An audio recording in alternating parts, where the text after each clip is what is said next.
Rhetorical synthesis questions, or what I like to call best accomplishes goal, or maybe even bullet point questions, are one of the 4 new reading type questions on the new digital reading and writing exam, alongside the command of evidence quantitative, and the inference. Like the other new question types, the rhetorical synthesis looks long and imposing, but in reality, surprisingly so, they move very quickly and they're somewhat easier to do.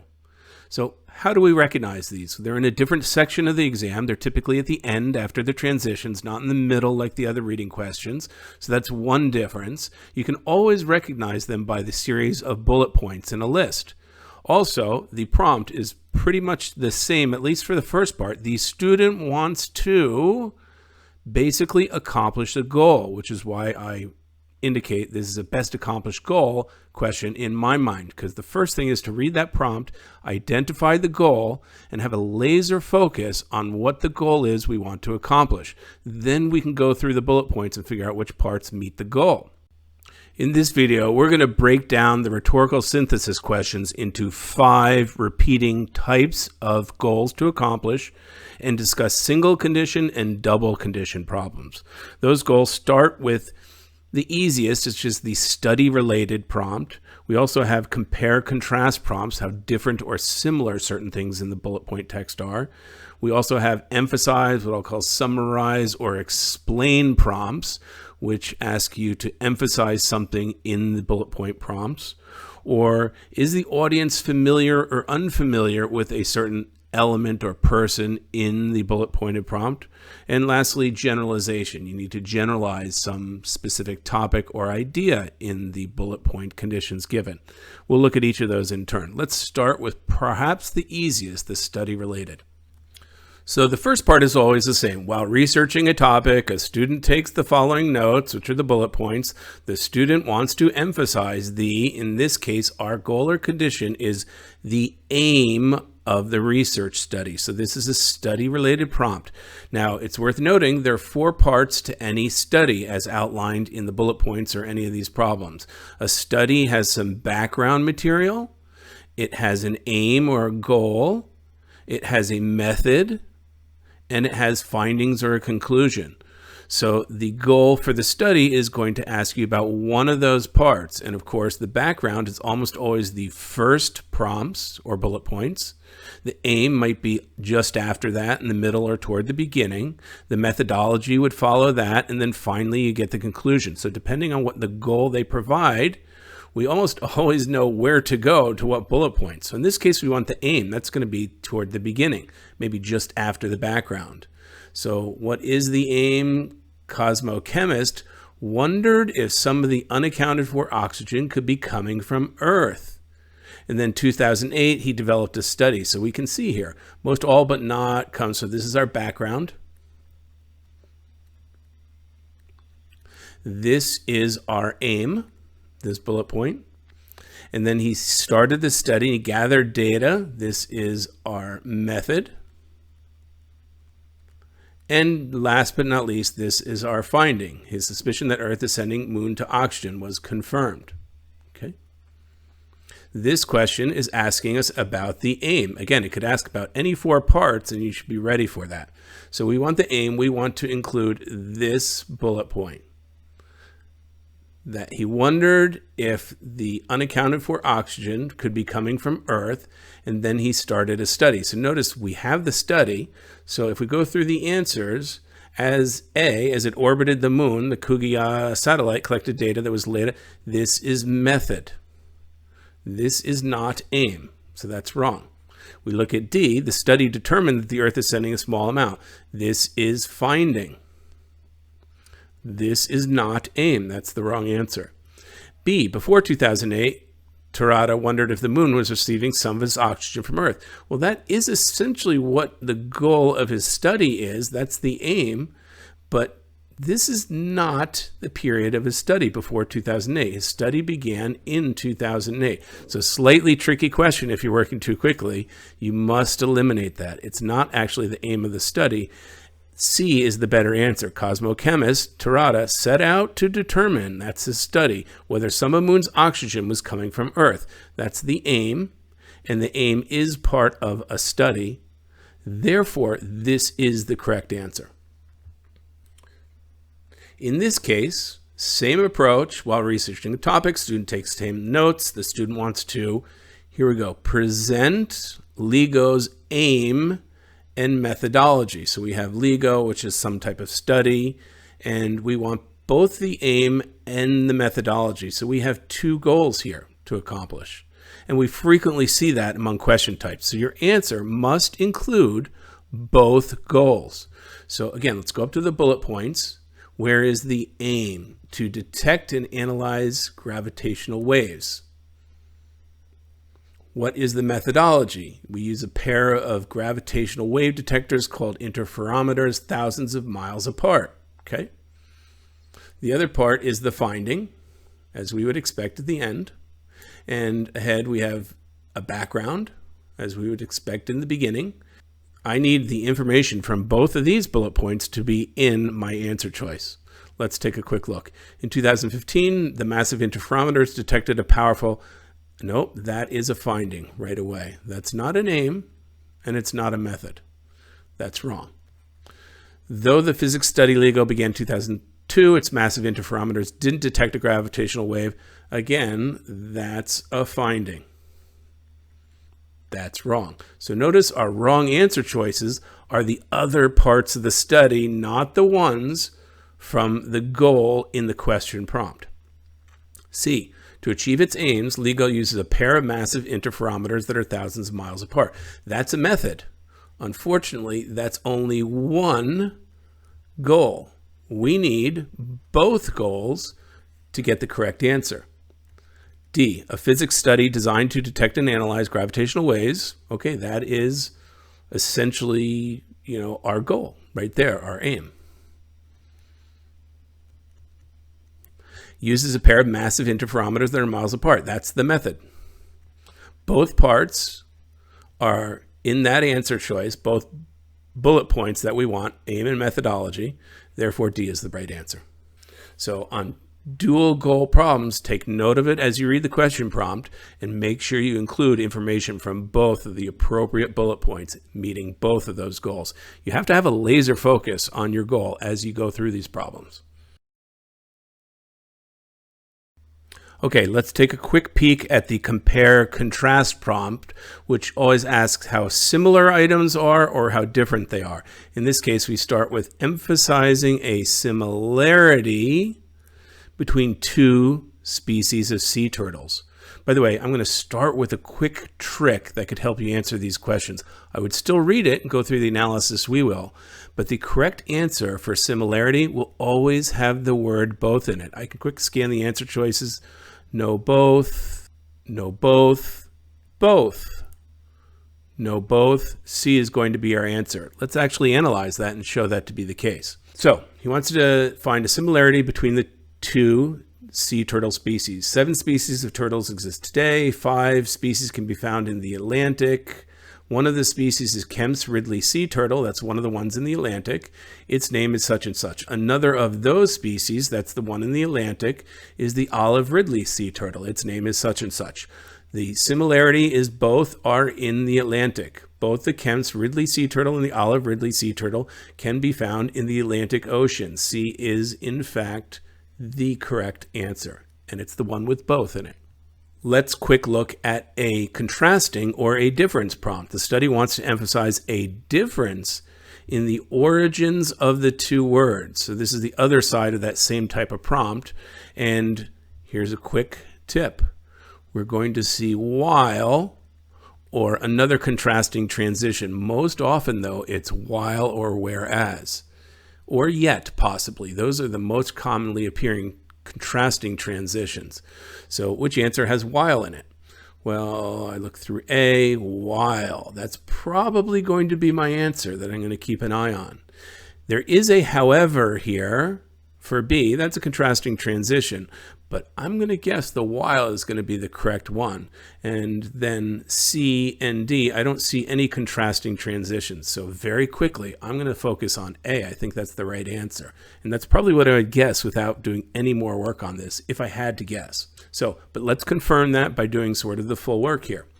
Read the bullet points. Started in 1925, the Scripps Spelling Bee is a U.S.-based spelling competition. The words used in the competition have diverse linguistic origins. In 2008, someone won by correctly spelling guerdon. Guerdon derives from the Anglo-French word. Okay. In 2009, such and such won by correctly spelling the word Laodicean. Laodicean derives from the ancient Greek word Laodikia. Okay, so what's the difference, which is our goal, between these words? They're of different origin. One's Greek, one's Anglo-French. Okay, they were both used in different spelling bees. That's not really a function of the origins of the two words, even though it's a difference here. The difference is the Anglo versus the ancient Greek. So guerdon, the final word of the 2008 National Spelling Bee, is of Anglo-French origin, correct, while the following year's final word derives from the ancient Greek, correct. A is your answer. By the way, let's just quick check B. In 2008, Samir won the Scripps Spelling Bee by correctly spelling guerdon. However, the following year, Kaya Shasavir Kanka, I killed that name, sorry, won based on the other word. No, again, our goal was to look at the origins of the words, not who won the spelling bee. Let's move on to another type of prompt. Emphasize, summarize, or explain. In the emphasize or summarize prompts, you're probably going to have to read more of the different bullet points, and you definitely want to have a good sense of what the goal is. So we want to emphasize what? It's always going to be some condition. The decline in unique apple varieties, and specify why. So this is actually a dual goal condition. We want to know what the decline was and why it occurred. So let's read. In the 1890s, over 14,000 varieties of apples were grown. The rise in industrial agriculture in the 1900s narrowed the range of commercially grown crops. Okay, so this says industrial agriculture narrowed or reduced crops grown. Not yet apples, but crops. Thousands of apple varieties considered less suitable were lost. Now we do say industrial agriculture was the reason why apples did decline. They were 14,000. And today only 15,000, or 15, not even 15,000, dominate the market. So we lost over 90% of the apples. So what was the decline? 90% decline from 14,000 to 15. And why? Because of industrial agriculture, they focused only on suitable commercial growth. So what would that answer be? The Lost Apple Project is dedicated to finding some of the apples that has nothing to do with the decline. While over 14,000 apple varieties were grown in the U.S. in the late 1890s, only 15 make up most of the apples today. So this talks about the decline. This says nothing of why. So it meets one condition, not the other. It's therefore wrong. Since the rise of industrial agriculture, farmers have mainly grown the same unique apple varieties, resulting in the loss of thousands of varieties suitable for commercial growth. They've grown the same few unique since the rise. Okay, so since industrial agriculture, they've grown only a few unique, resulting in loss of thousands of varieties less suitable for commercial growth. This actually looks pretty good. I think this is going to be our answer. It has both points. It shows the decline, thousands, and it tells us why, because of the rise of industrial agriculture and suitability for commercial growth. This meets both conditions. I'm going to quick check D. As industrial agriculture rose to prominence in the mid-1900s, the number of crops selected for cultivation decreased dramatically. That does not tell us our decline. Dramatically is not as specific as thousands. So C is definitely the better answer. Okay, in this case, the student wants to make and support a generalization about the effect of redesigning a city flag. The effect. So let's be careful. We're looking for an effect. Like, is it good or is it bad? We should take note of that as we understand the condition of the question prompt. Very important. If you get this wrong at this point, you're probably going to get the wrong answer because you're looking for the wrong information. So I want a generalization. What does that mean? That means I don't want specific details. So if I read the bullet points, just like states have state flags, some cities have city flags. Over 100 U.S. cities have redesigned their flags since 2015. I don't really care about that detail. The city of Pocatello, Idaho, again, Pocatello, Idaho, I don't want that detail in my answer. Redesigned its flag as it was named the most poorly designed flag in North America. Again, I don't really necessarily need that detail. Pocatello's new flag better represents the city's mountainous geography and civic priorities. Residents consider the new flag to be a meaningful symbol of civic pride. So what would I generalize about this? Well, what did we learn from the example of Pocatello without just isolating on Pocatello? That a new flag can represent the civic priorities and be a meaningful symbol of civic pride. That's the correct generalization. So let's quick check the answers that show that. Over 100 U.S. cities have redesigned their flags, including Pocatello, whose flag, so we don't really need the Pocatello, but that is kind of added in there, whose flag has been named the most poorly. This says nothing about an effect. There's no effect here. It just says a lot of cities have redesigned their flag, okay? That were named poorly flags, they redesigned them. No effect here, so we're not meeting that condition. And this is kind of a dual condition, the effect of the generalization. A generalization of the effect, I should say. Pocatello is just one of 100 U.S. cities. That's focused on Pocatello, the specifics. C, after it was named the most poorly designed flag in North America, the flag of Pocatello was redesigned to represent, again, that's focused on Pocatello. We do not want that. We want a generalization, okay? Redesigning a poorly designed city flag can create a meaningful symbol of civic pride. That's it. That's the generalization. Doesn't say anything about Pocatello or specifics provided in the bullet point. So we want to throw those details out. By the way, but notice this X part, as was the case when Pocatello redesigned its original flag. Well, I can use an example. I can say what my generalization is, and then, well, here's an example of this specific case that proved that. This is often going to be true of answer choices, and it usually leads to the better answer choice. We often see that in summarize and emphasize prompts as well. You want the broad answer that shows the generalization, that shows what needs to be emphasized as the condition, and then the second part of the answer will show the examples that prove that case, that demonstrate that generalization. That's usually the best way to see the structured answer. So when I see that together, I usually know that's better than another answer that might just have a confusing generalization by itself. You're very likely to encounter the familiar, unfamiliar prompt related to rhetorical synthesis, and you might wonder, what the heck is that? What do I do with that? Well, let's look at this case. The student wants to introduce Samuel Selvin and his novel, Lonely Londoners, to a new audience. Oftentimes it will say to an audience unfamiliar with. So this is another way of saying unfamiliar audience as the prompt. So what does that mean? Well, that means we want to introduce some information about the author and the novel itself so they can get to know it. So where is that information? It's almost always that background information is the first couple bullet points. Samuel Selvin was a Trinidadian author. The Lonely Londoners is one of his most celebrated books. So we need this information in our answer choice. By the way, the fact that we do need to introduce the book, so we need to say something that, by the way, it's a book about a group of men who emigrate from the Caribbean to Great Britain. So, in 1956, Trinidadian author Samuel Selvin published one of his most celebrated novels. Okay, we've got that part in there. The Lonely Londoners, which is about a group of men who emigrate from the Caribbean to Great Britain. So we have the introduction part we need in there, okay?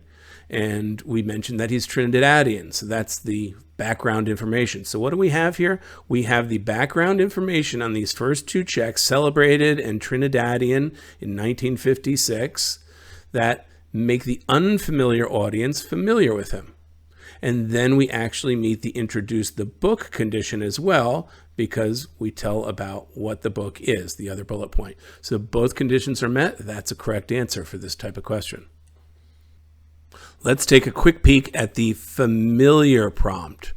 We want to describe Adnan's December from My Window, so a specific work of art or book, to an audience, in this case, already familiar with Leporello's. So we're going to look for those first two bullet points, that's background or description. A Leporello is an artist book that is folded accordion style. I do not want that to be in this answer for familiar. We assume the audience already knows that. I do want to describe Adnan's December from My Window, so that would be right here. His December from My Window features a panoramic landscape. It's painted in ink and watercolor. So as I look through the answer choices, I'll quick check A. Featuring a panoramic landscape, the work is one of Adden's many Leporellos, which are accordion style. No, I don't want to introduce them to the accordion style folded books. That's what we want to exclude. The audience knows that already. B, when expanded, Adden's 93 Leporello, December from My Window, reveals a panoramic landscape. Yep, we've got that introduction material from it.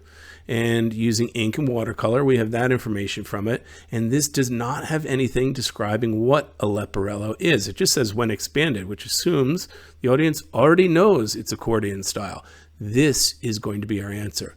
If I quick scan C and D, we see making any other accordion style book called Leporellos. Again, that's what we do not want. The audience is already familiar with that first, or in this case, second bullet point. A Leporello, such as December from My Window, is folded accordion style. Now, again, we don't want that in our answer, right? Because the audience is already familiar with what a Leporello is. And that's how we answer these prompts.